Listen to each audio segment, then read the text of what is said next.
Insurance fraud in the UK is reaching epidemic levels, and it's costing us billions of pounds a year. Deliberate crashes, bogus personal injury claims, even fake deaths. The fraudsters are risking more and more to make a quick killing. And every year, it's adding up to £50 to your insurance bill. Insurers are fighting back, armed with covert surveillance systems. How they think they can get away with it, I don't know, when the evidence from the camera is so clear.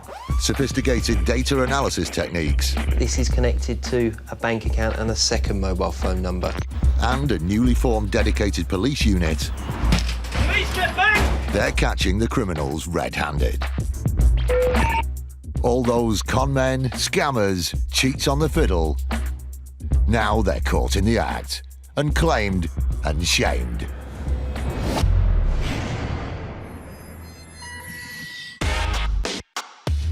Today, a fire investigation team searches for clues amongst the ashes. Mr. Ross's factory was totally destroyed. The Met Police execute a raid on a small business. And insurance fraud enters the art world. 25% of my cases will have some insurance fraud element to it.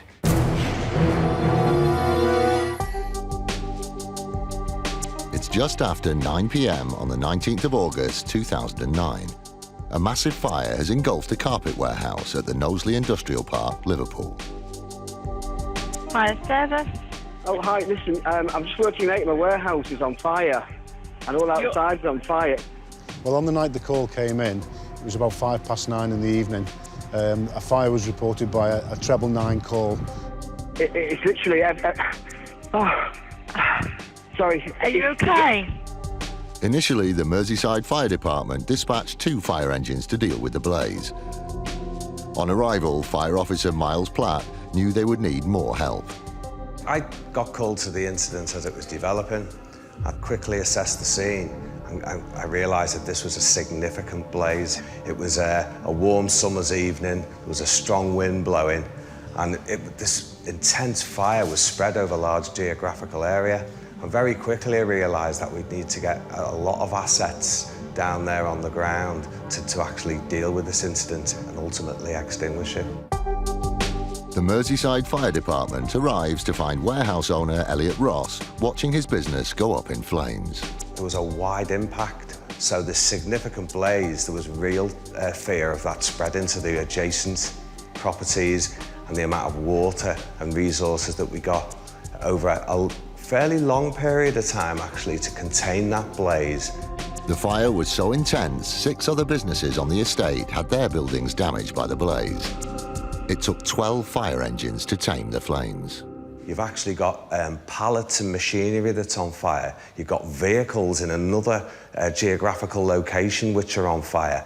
We had to shut down roads to access water supplies, to make the public safe. The destruction to the carpet warehouse was so extensive, business owner Elliot Ross would need to file an insurance claim of £200,000 to cover the damage. The Merseyside Fire Department knew that the fire had started in 3 places. This is very unlikely to occur without human intervention. Someone had deliberately tried to destroy Mr. Elliot's warehouse. It's a massive operation, and this was a large protracted incident as a result of somebody's setting fire deliberately. It had become an arson investigation. The case was handed to a brand new team named Flare. Set up in June 2009, Flare is a joint police and fire brigade unit tasked with investigating cases of commercial arson. The team investigating this arson was headed up by Fire Marshal Mark Schuler and DC Karen Nixon. Mark and I attended the fire the following morning. There was still a lot of fire appliances there tending the fire. There was a huge damage. A number of businesses were affected. One was partly destroyed. Mr. Ross's factory was totally destroyed. So it was a scene of devastation, really. The Flare unit discovered the fire had been started by 3 disposable barbecues. These barbecues became the starting point for their investigation. There were 2 of those placed in the pallet yard, which was the adjoining business, and then there was 1 left on the windowsill of Mr. Ross's warehouse. 2 of the barbecues had been destroyed by the fire, but the one left on the windowsill was only half burnt. This barbecue became crucial to the investigation. Now that barbecue had been stacked with a number of items which were extremely significant and of great value to our investigation, and they included a whole toilet roll, a couple of newspapers, and a piece of cardboard which subsequently was found to be the wrapping of a pair of gloves. We were able to take those very small fragments and be able to backtrack them and source where they'd come from. The half-burnt toilet roll from the barbecue was sent to a forensic team. Its composition was compared against 44 other types of toilet roll. The results were very interesting. The burnt toilet paper exactly matched rolls stored at the warehouse. The toilet roll that was recovered in the barbecue at the seat of fire was identical to the toilet rolls that Mr. Elliot Ross had in his premises, and nobody else had those, so it was a very strong link. This revealed that the fire was started by someone who had access to the warehouse. Warehouse owner Elliot Ross was now on the shortlist of suspects. To narrow the list, Flair turned its attention to another item in the half-burnt barbecue. Amongst the disposable barbecue at that location, there was a small fragment of cardboard. We found out that that was actually part of a packaging for a protective glove. The card had come from a box of latex gloves. Crucially, the piece of card had a web address on it, that of the manufacturer. The Flair unit contacted the glove makers. They were able to tell us that the glove packaging was theirs and that they made them for a well-known large supermarket chain. Significantly for us, that particular packaging had only been available from May of that year, so there was only 43 sales of those gloves in the Merseyside area. But it actually gave us 1 purchase of gloves. That was the night before the arson attack, and it was actually at a large supermarket which was near to where Mr. Ross lived. From just fragments of evidence, the Flair unit had found a prime suspect. Warehouse owner Elliot Ross. But they would need much more conclusive evidence to prove their suspicions. Technology was to provide the next breakthrough. The Flair unit was granted access to information about Mr. Ross's mobile phone. Specifically, they had a map where the phone was each time it had been used. We were able to put Mr. Ross within 900 metres of that supermarket on that evening. And then subsequently to that, we got further information which enabled us to actually put him outside and then inside that supermarket at the time of the purchase. The Flair unit knew it was close and needed one last piece of evidence. So they went back to the supermarket to ask for a detailed list of purchases from the night before the fire. From that, the Flair unit discovered that Mr. Ross had made purchases in the store. Very incriminating purchases. A bottle of flammable liquid. Some extra long matches. And most importantly, the box of latex gloves whose packaging was found stuffed in the half-burnt barbecue. The Flair unit had got its man. At Liverpool Crown Court, Elliot Ross pleaded not guilty. But after a 4-week trial, the jury reached their verdict. He was sentenced to 5.5 years in prison. Maybe it wasn't his intention to cause so much damage, but he didn't know the risk that he was going to place all those firefighters that had to tackle those 2 seats of fire simultaneously. He didn't think about that, did he? Yes, I do think Elliot Ross understood the seriousness of his actions. I believe that he planned the fire carefully and that he set it with a view to causing considerable damage in his property so that he could make a fraudulent claim and defraud the insurance company. And I do believe he knew what he was doing when he did it. The Met Police move in on a suspected fraud gang. And a bus company faces a whiplash claim. It looks as though the UK public have got the weakest necks in Europe.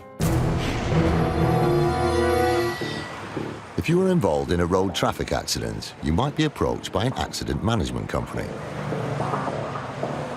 An honest accident management company will help to process your insurance forms. provide a hire car whilst yours is being fixed, and help with any claims for personal injury you may have suffered. However, the last 10 years have seen a dramatic rise in fraudulent accident management companies. Not just helping, but encouraging people to make fraudulent claims. The rise of these rogue businesses isn't being left unchecked. This is the home of the Met Traffic Unit. Set up in 2009, this specialist department is committed to reducing the number of traffic-related deaths, injuries and crimes on London's roads. My team will use every method available in order to catch them.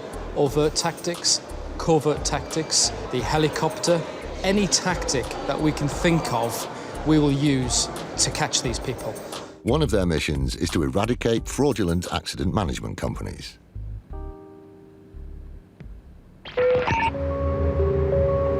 Today, the traffic unit is executing a multiple location raid on an accident management company that's believed to be involved in fraudulent activity. We're hoping to execute a search warrant and arrest a director of an accident management company that we believe, or certainly suspect, has been involved in arranging induced collisions. And of course, part of today will be to obtain the evidence to support our suspicions. We've certainly been investigating them for some 8 to 9 months now. So we're quite happy that they're involved in criminality. The small business being raided is suspected to be orchestrating induced collisions, also known as crash for cash. Crash for cash is a term given to collisions executed in order to make money from motor insurance policies. And it's big business. There are an estimated 30,000 crash for cash incidents per year on Britain's roads, valued at least £350 million, adding an average of £44 to your motor insurance bill every year. Also from the Met Traffic Unit is DC E-Stick. I'll have one uniform with me going in. Yeah. When the bill works. Mr. Please, can you open up, please? There's no sign of the suspect. If he's in, he's not opening the door. I don't think there's anyone in. We've got a warrant, so we're going to have a look inside it. We're going to get the enforcer around to try and do the door, because we've got 2 locks on. That lock's on and that lock's on, so I think it's going to be a bit of a struggle for us to open it, Bill. A local unit is called to batter the door down.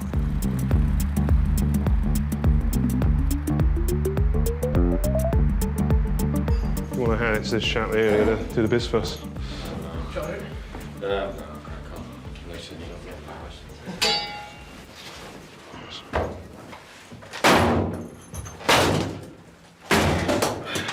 Right, well done, mate.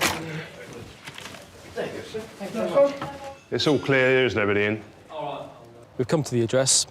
The man we were looking for is not present, but we've forced entry because we've got a search warrant, and we're just in the process of searching the premises for any evidence relating to what we're investigating. The traffic unit starts the search for evidence of fraud. We're really looking for documentary evidence. We're looking for anything in relation to claims. Just remember it's documents and mobile phones. Very soon, the team accumulates what they came for.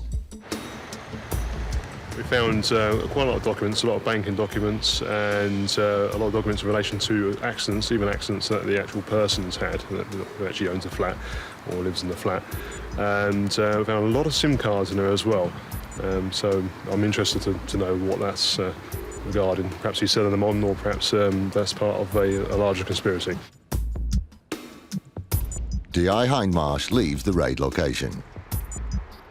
He heads off to oversee the search of the HQ of the accident claims company. The Met Traffic Unit continues its search for evidence. We've got 2 vehicles that we believe have been used in this particular crime. We're going to seize them. Your car insurance doesn't just cover the cost of vehicle repair. It will also pay your medical bills if you suffer an injury whilst driving. The most common injury sustained in a motor vehicle incident is whiplash.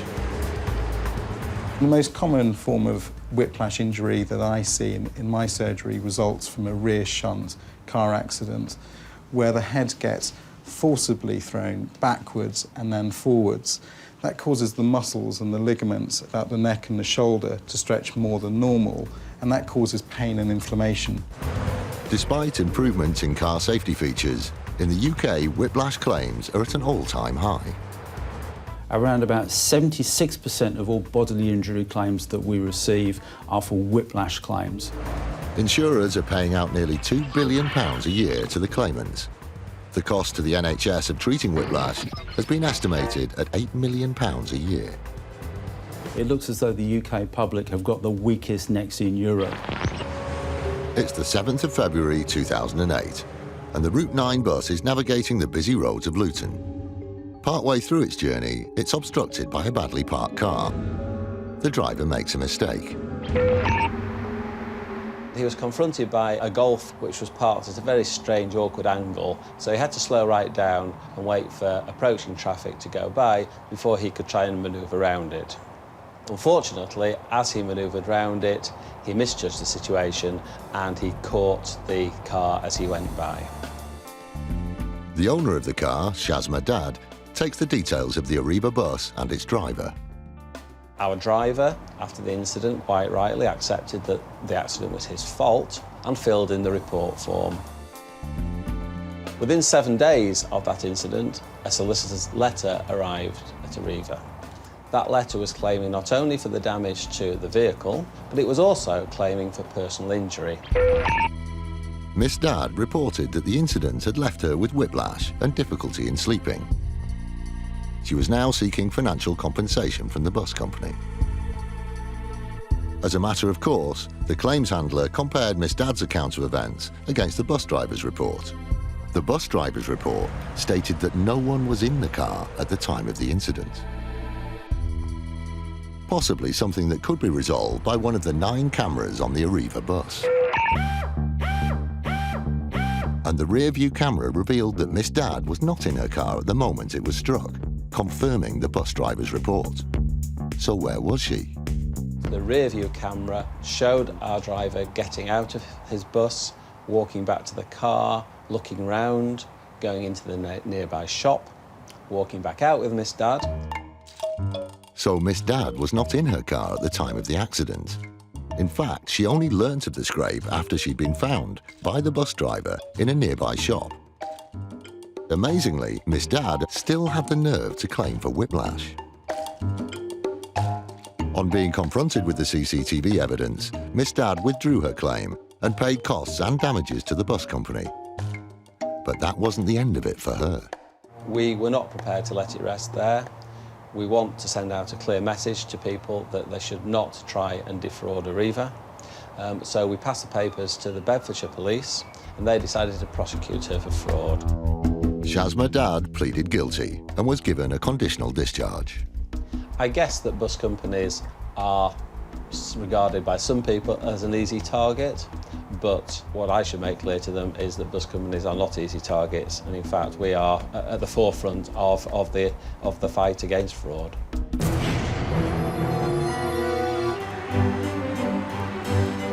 Insurance fraud isn't all about car crashes and phony neck injuries. Sometimes it targets the finer things in life. This is the headquarters of the Art Loss Register, a specialist team based in central London. When a piece of artwork is lost or stolen anywhere in the world, the Art Loss Register team make it their mission to track it down and get it back. They are led by New York lawyer Chris Marinello. We are everywhere in every art market throughout the world, but we're really a small team of about 15 to 20 people. Chris and his crack team of investigators will do whatever it takes to retrieve stolen art. I coordinate with law enforcement, other lawyers, theft victims, sometimes setting up sting operations in conjunction with law enforcement. Basically, I'm the person who recovers the artwork. Sometimes the Art Loss Register helps in the fight against fraud. It used to be that 98% of my cases were simple stolen art cases that were in need of art recovery services. But now maybe 25% will have some insurance fraud element to it. One piece of art that came to its attention was this 16th century drawing, Portrait of a Man Wearing a Ruff by Ottavio Leoni. Leoni is not as well known as Picasso or Michelangelo, but his work is very detailed and very popular. He comes from a school of Italian Renaissance artists that were doing a lot of drawings in preparation for more major works. In 1993, the portrait was stolen from an art dealer's home. After an initial investigation, the Leoni was nowhere to be found. The art dealer received a £10,000 payout from her insurance company, and the details of the stolen art went on the books of the Art Loss Register. Art is easy to steal, it's transportable, you can hide it easily. 19 years after its disappearance, the portrait reappeared. It was now on the books of London auction house Sotheby's. Sotheby's were unaware that the portrait was stolen, but the Art Loss Register were 100% aware. Back in January of 2012, we spotted this piece when we were doing routine checking for Sotheby's. And this item matched perfectly with one that had been reported stolen to us in 1993. We contacted the auction house, told them of the match. They pulled the item from the sale, allowing us to sort the matter out.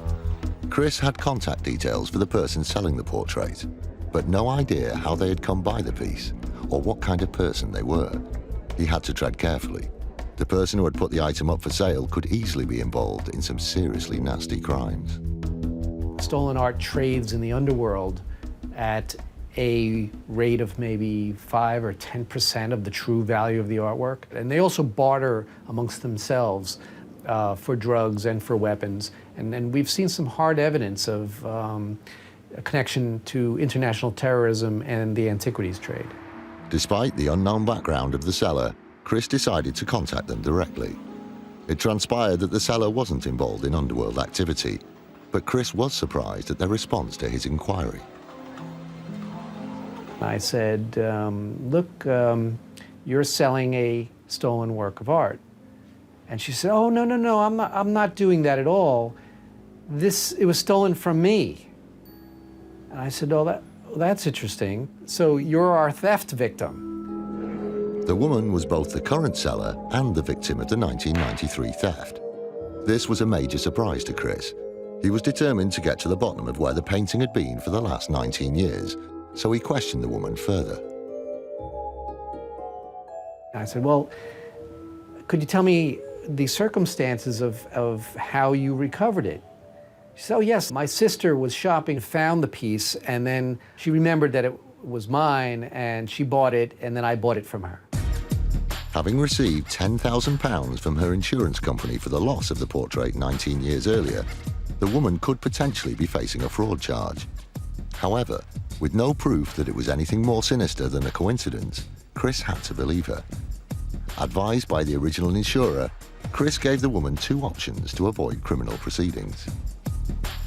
Keep the painting and reimburse your insurance company, or release your claim to the piece altogether. Despite escaping a criminal prosecution, the seller had a wish of her own. Then she called me and said, do I have to give you the frame? She goes, I paid a lot of money for that frame. And I said, you're just getting by without being charged with insurance fraud, and you're asking me to keep the frame. She goes, you're probably right. Okay, you can have the frame. With the painting recovered and held safely by the Art Loss Register, Chris entered it into an auction at Bonhams. The piece has lost value since the insurance company paid out, which happens. And it's possible that this piece could sell for anywhere between £5,000 and £8,000. As crazy as some of the scenarios that I have seen, that would not surprise me if she showed up and bid on this thing again. Mr. Please, can you open up, please? Today, officers from the Met Police Traffic Unit are raiding an accident management company suspected of fraud. They've completed a search for evidence at a suspect's flat. DI Hindmarsh has driven to a second location to continue the operation. I'm outside the accident management company now. At the premises, DI Hindmarsh is joined by a small team of Met Police officers. They have a member of staff from the company with them. He is under arrest. So are they scanned onto the computer? Yeah, so really then, most of what is in there is scanned on and it's on the computer, yeah? Okay. The search begins. Nearly everything in the office is placed in evidence bags. Of great interest to the traffic unit is a large quantity of cash found in one of the filing cabinets. Basically, we're going to end up seizing the majority of this office. DI Hindmarsh leaves the officers to continue their search as he's needed back at the location of the raided flat. We're just on our way back to the address of the gentleman who wasn't in, because we've got two vehicles that we believe have been used in this particular crime, and as such, we're going to seize them. As a result of the investigation into the accident claims company, 7 people have been arrested and charged with conspiracy to defraud. If found guilty, they could each face lengthy jail terms.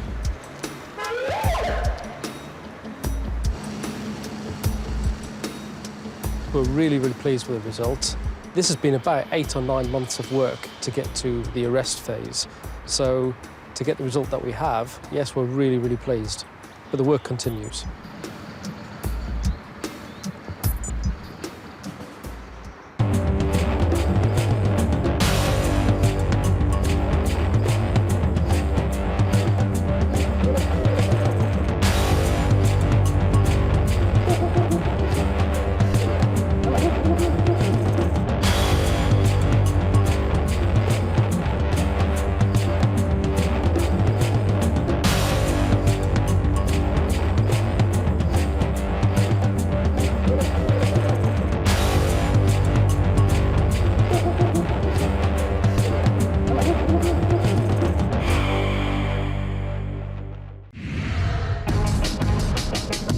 Insurance fraud in the UK is reaching epidemic levels, and it's costing us billions of pounds every year. Deliberate crashes, bogus personal injury claims, even fake deaths. The fraudsters are risking more and more to make a quick killing. And every year, it's adding up to £50 to your insurance bill. Insurers are fighting back, armed with covert surveillance systems. The CCTV cameras are the best tool we've got in our fight against fraud. Sophisticated data analysis techniques. This is connected to a bank account and a second mobile phone number. And a newly formed dedicated police unit. Police, get back! They're catching the criminals red-handed. All those con men, scammers, cheats on the fiddle, now they're caught in the act and claimed and shamed.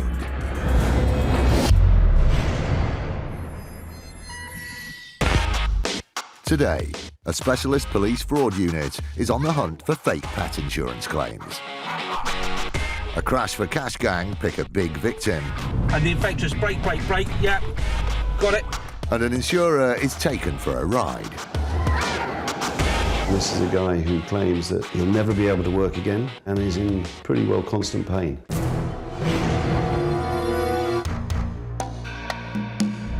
All of these collisions are crash for cash attempts. Crash for cash is a term given to collisions executed in order to make money from motor insurance policies. And it's rife. A recent poll found that 5% of drivers under the age of 35 have staged an accident in order to make a fraudulent insurance claim. But crash for cash is not an opportunistic crime. It's organised, often by gangs. Simply slamming on the brakes in front of a victim would attract suspicion, so the crash gangs have evolved a devious two-car tactic. First, the gang choose a victim. Then they move their 2 cars into position in front of the target. Gang car number 1 then slams on its brakes. Gang car 2 reacts by braking hard, resulting in a rear-end shunt from the victim. Gang car 1 then turns off at the next possible turning, pretending to be unaware of the crash. The march of the Crash for Cash gangs isn't going unchecked. A specialist unit from the Metropolitan Police is determined to remove these fraudsters from our roads. Any tactic that we can think of, we will use to catch these people. One of the unit's most powerful tools is video surveillance. Both vehicles now in the offside lane of 2. It's September 2007. A Crash for Cash gang is being filmed on the A41. The gang is setting up a grocery van for a smash. Yes, it's the offside lane towards the Mike 25. And the gang didn't randomly pick the grocery van as a victim. They chose it because it's a fleet vehicle. The reason for choosing a fleet vehicle is that they're insured, and that's what they're interested in. They're interested in whoever hits them is insured, so they can maximise their claim and not be worried about being run into by a non-insured driver. The gang move in on the innocent van driver. Car number 1 is about to slam on its brakes, forcing car 2 to react. Yes, it's the offside lane towards the Mike 25. And the infectious brake, yeah, got it. Yeah. Car 1, the decoy, has driven off, leaving car 2 to make the claim against the innocent grocer. Yeah, the lorry's now just gone into the back of the Jaguar. And have obtained. We have obtained. We started looking at this organised criminal gang. Asian male 1 now out of the vehicle, and the subject.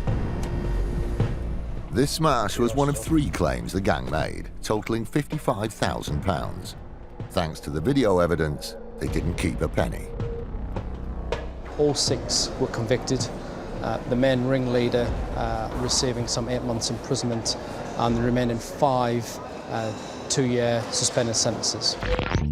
These fraudsters were off the roads, but the Met Traffic Unit is fighting a constant battle against Crash for Cash gangs. In the autumn of 2009, the unit discovered another crash gang, and once again a fleet vehicle was the target. It involved 3 lads who decided to basically create a slam-on in front of a vehicle. The blue car ahead is planning to execute a Crash for Cash manoeuvre. They're not using a decoy car and simply plan to surprise the driver of the fleet vehicle. The van driver falls into their trap. The reason they stated for them to do an emergency stop was because there was a bus stop, and there was a bus at the bus stop, and there was a woman stepping off the bus onto the road, and that was the reason why they stopped. But the fraudsters are out of luck, as the camera fitted to the fleet vehicle reveals the truth of the matter. As you see on the footage, there is a bus stop, but there is no bus, and there certainly isn't a woman stepping onto the road. When I saw the evidence, I thought it was very audacious, and I was very surprised that someone could be so blatant just to slam on for no apparent reason in the middle of a busy junction on a busy road, with no regard whatsoever to the chaos that causes. At Croydon Crown Court, all 3 occupants of the car were found guilty of fraud by false representation, and each sentenced to 3 months imprisonment. A satisfactory outcome for the owners of the fleet vehicle, online grocer Ocado.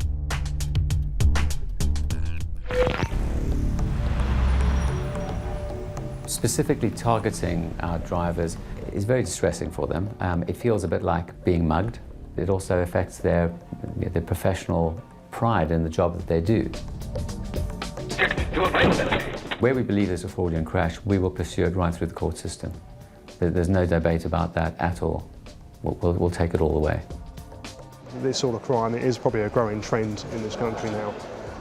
If people go to prison, they might think twice about doing it. Brake, yeah. There is absolutely the potential that a staged fraudulent accident can kill someone. There's no doubt about that. It's an accident, and it has all the same dangers as any other road accident.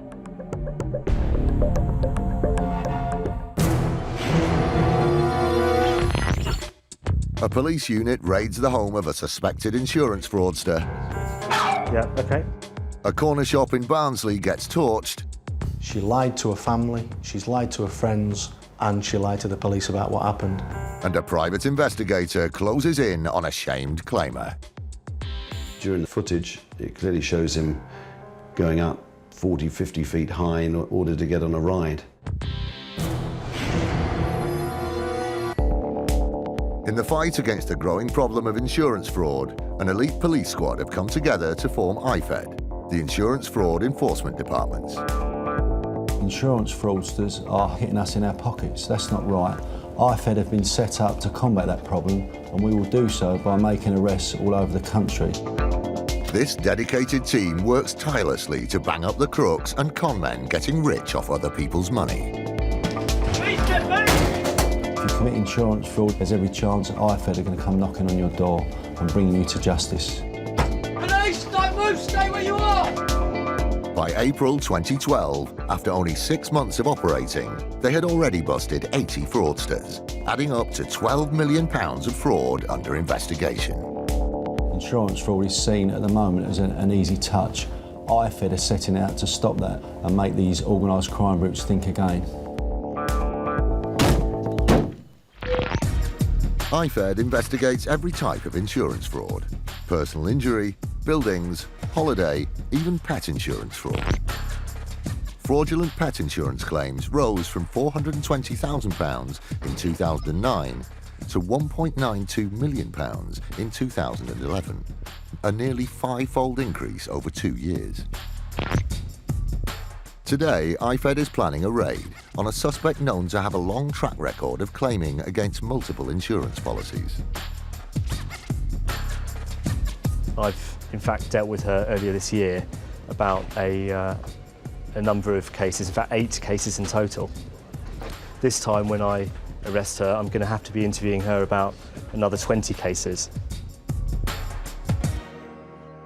As well as making numerous home contents claims, she has submitted a large number of pet insurance claims with different insurers.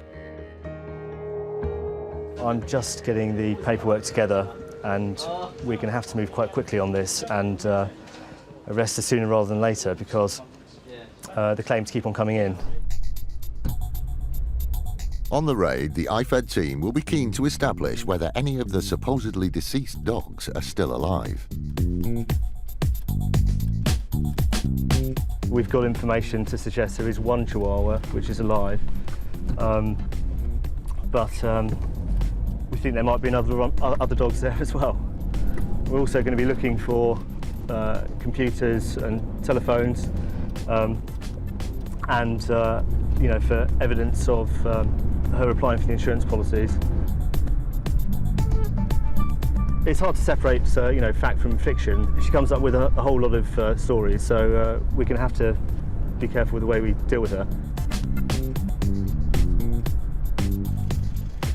The team members arrive outside the suspect's house. Not knowing what to expect, they leave nothing to chance and put on protective equipment.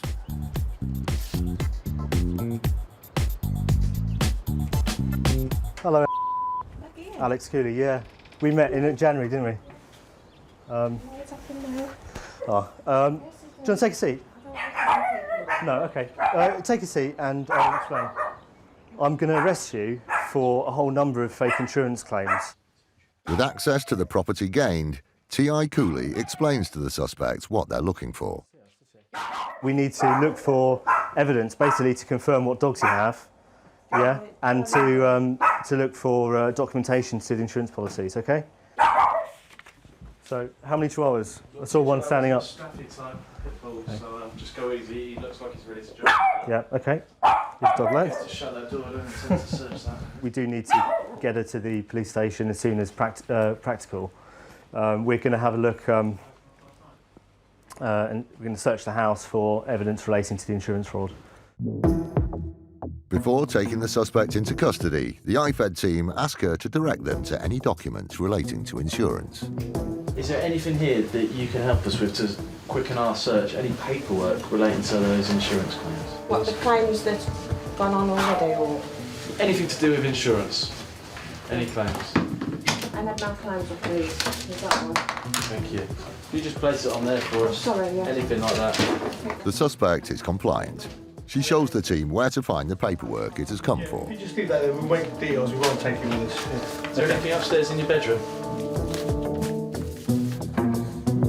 The suspect is taken into custody for further questioning, leaving IFED to search the whole house for evidence of multiple fraudulent pet insurance claims.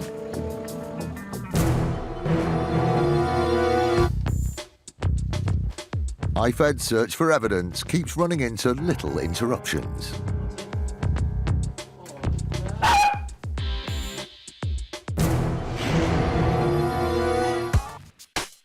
Personal injury insurance exists to help us when, due to an accident, we are unable to work or need money for extra care.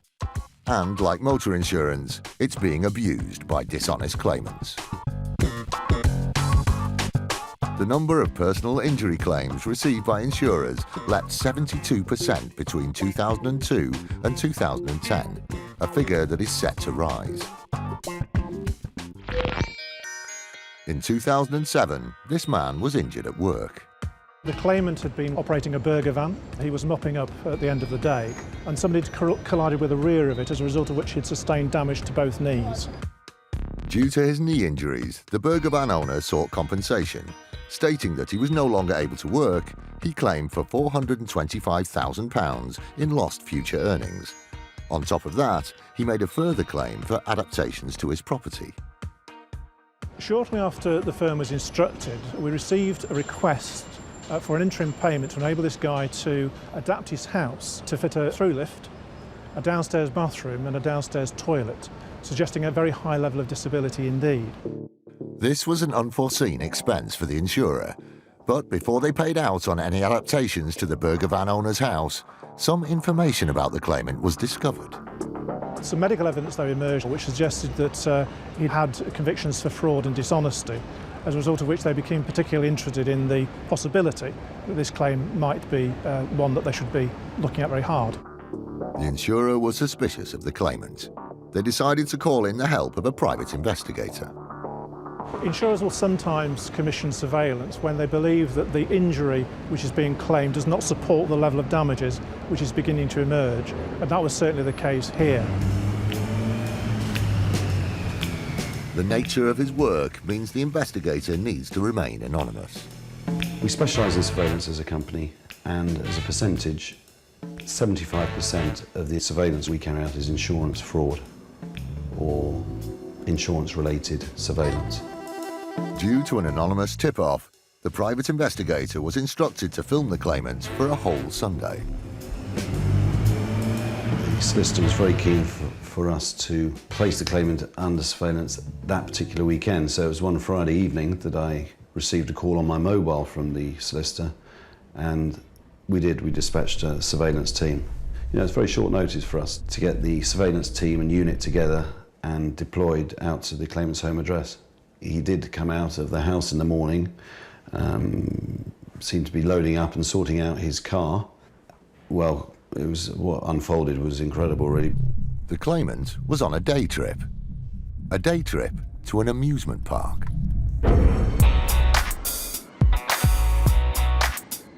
After buying himself a ticket, the private investigator entered the park and set about surveying the claimant. We filmed him as and when it was possible.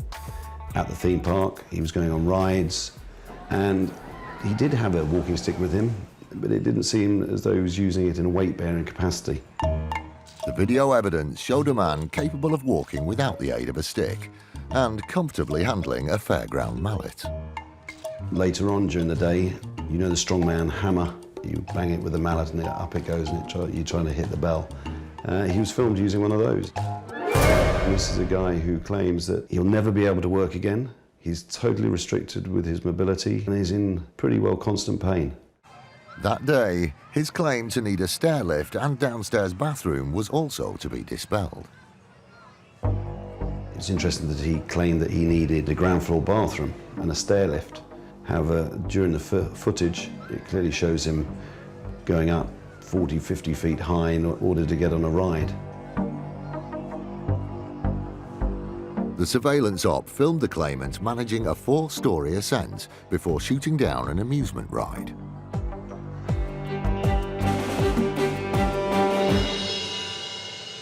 At the end of the day, the camera does not lie, and you can't argue the case. The video footage clearly shows an individual who is exaggerating his symptoms. From the time he left his home address to going back after he'd been to the theme park, he was out for approximately 10 hours of the day. In the face of such overwhelming evidence, the burger van owner had no choice but to accept a vastly reduced payout. The result of all this was that a claim which was originally put at £800,000 settled for a very small fraction of that indeed. In addition to getting his small percentage of what he claimed, there was also a costs order against him. This is another case where I'd be very surprised if the claimant came out any better off than he went in. I would say the general public would think, hang on a minute, I pay huge premiums for my motor insurance, for my household insurance, and they seem to be going up every single year, way above the rate of inflation. And the reason they're going up is because we have become a claim culture. This person's really exaggerating and they're defrauding the system. And as a result of these individuals, our claims are going through the roof.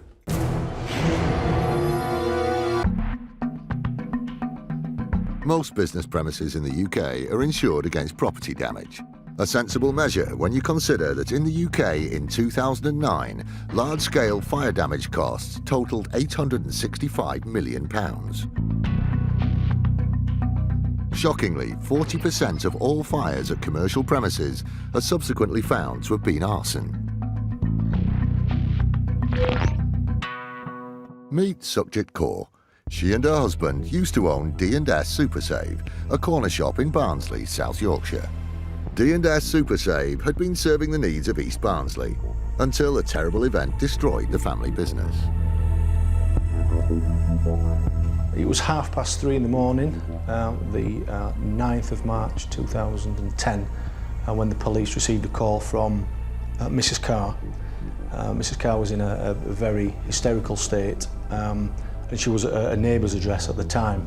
The neighbour took over the call, and the information was passed through the neighbour to the effect that 3 masked men had gone into Mrs. Carr's home address, held them knife point, her and her husband and a small child. For a number of hours they'd been held hostage at knife point, and just prior to leaving the address, the masked men set fire to the premises. Her husband was also asked about the masked gang. Mr. Singh maintained the same story, that 3 masked men had gone into the house, held them at knife point, and set fire to the premises. Sukhjit and her husband claimed to have been subjected to a frightening attack, lost their livelihood, and nearly killed in their own home. Their neighbour, Jean Kay, was also affected by the fire. The neighbour was very shook up. It was 3:30 in the morning. She was asleep in bed. She was awoken by the sound of an explosion, which was probably from aerosols within the store. When she woke, the house was smoke-filled. She did suffer from smoke inhalation, and she had to be taken to hospital for treatment. Had she not woke up, it could have been much, much more serious. Having survived the ordeal, Mrs. Kaur informed her insurer of the event, submitting a claim for £166,000.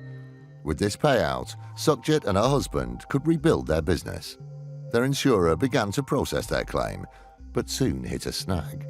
We discovered that she'd taken the policy out one day before the fire. This coincidence raised the suspicion of the insurer, so they looked into the financial state of the couple. It didn't look good.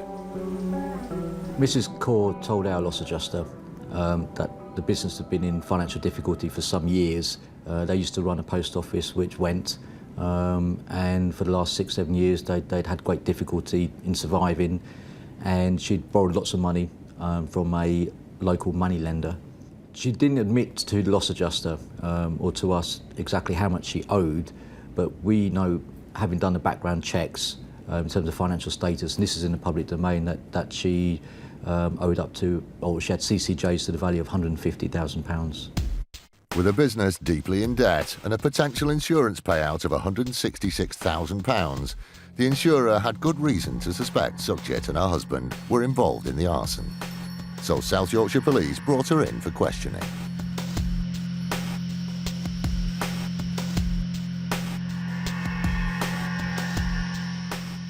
When we first spoke to Mrs. Cower, she broke down and told us that she was in a lot of debt and that she was involved. That led to her arrest, and she was formally interviewed at the police station. And it was during that interview that she confessed to being involved in setting the fire for the purpose of making an insurance claim. Although she confessed to the crime, Sukhjit insisted the plan hadn't been her idea. She owed a lot of money to the loan shark, and he wanted his money back. So what he suggested to her, put in a large insurance fraud. He would organise people to come into the shop at the dead of night and actually set the fire.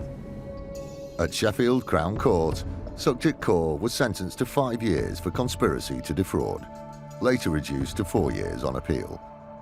For his part in the deception, her husband was sentenced to 3 years.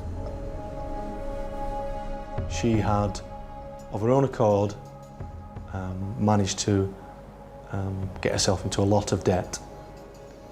She couldn't manage that debt. She could see no way out of that debt. She lied to her family, she's lied to her friends, and she lied to the police about what happened.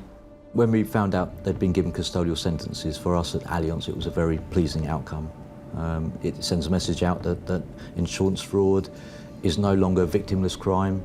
There are victims, and you won't get away with it.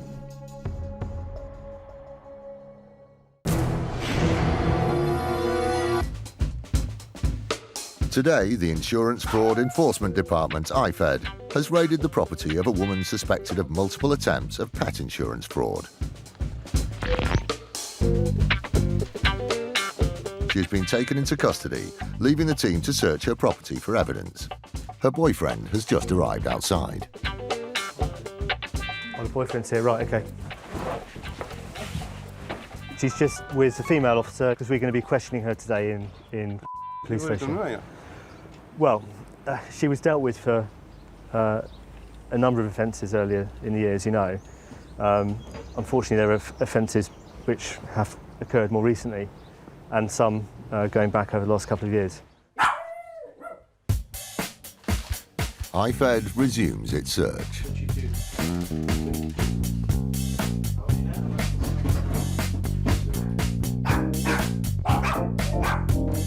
Just like the suspect, her boyfriend proves to be helpful in the hunt for evidence. I'm Cecile. The search for evidence spreads to the first floor of the property. I'll take these two because they're just related to her identity documents. You give that back an highway? Yeah, she'll be entitled to everything back. In less than an hour, the team has unearthed several bags of potential evidence relating to pet insurance claims. Making the search more complicated is the fact that the suspect goes under several aliases. That's the missus. Do you missus? Yeah. Even after an hour, the team still isn't used to the smaller inhabitants of the house. Oh, look around. Who are you?